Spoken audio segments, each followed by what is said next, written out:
Tu te juges alors qu'en fait tu devrais te prendre dans les bras, tu devrais te chouchouter, tu devrais vraiment t'amener vraiment de la douceur. Et c'est quand la dernière fois que tu t'es amené de la douceur?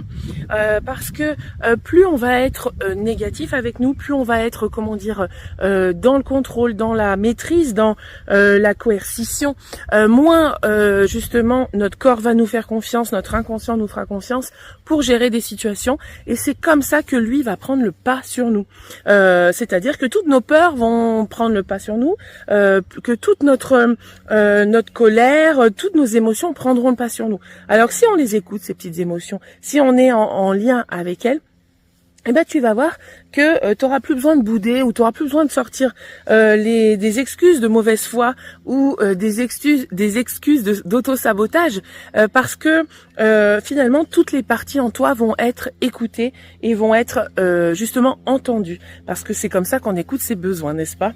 Et c'est pareil pour l'enfant intérieur. L'enfant intérieur, lui, il a vraiment besoin qu'on le chouchoute, qu'on lui prenne soin de lui. Et comment on fait ça? En plus, évidemment, d'être dans cette douceur, ça va être de jouer.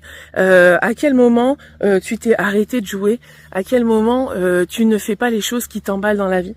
Et plus tu vas faire ça, plus ton enfant intérieur, il va être content.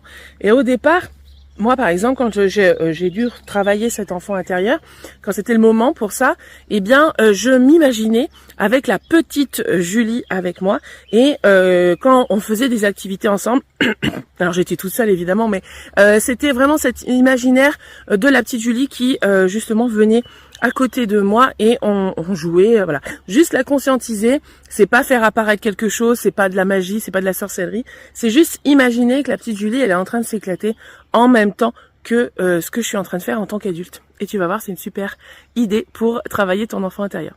Allez, ciao!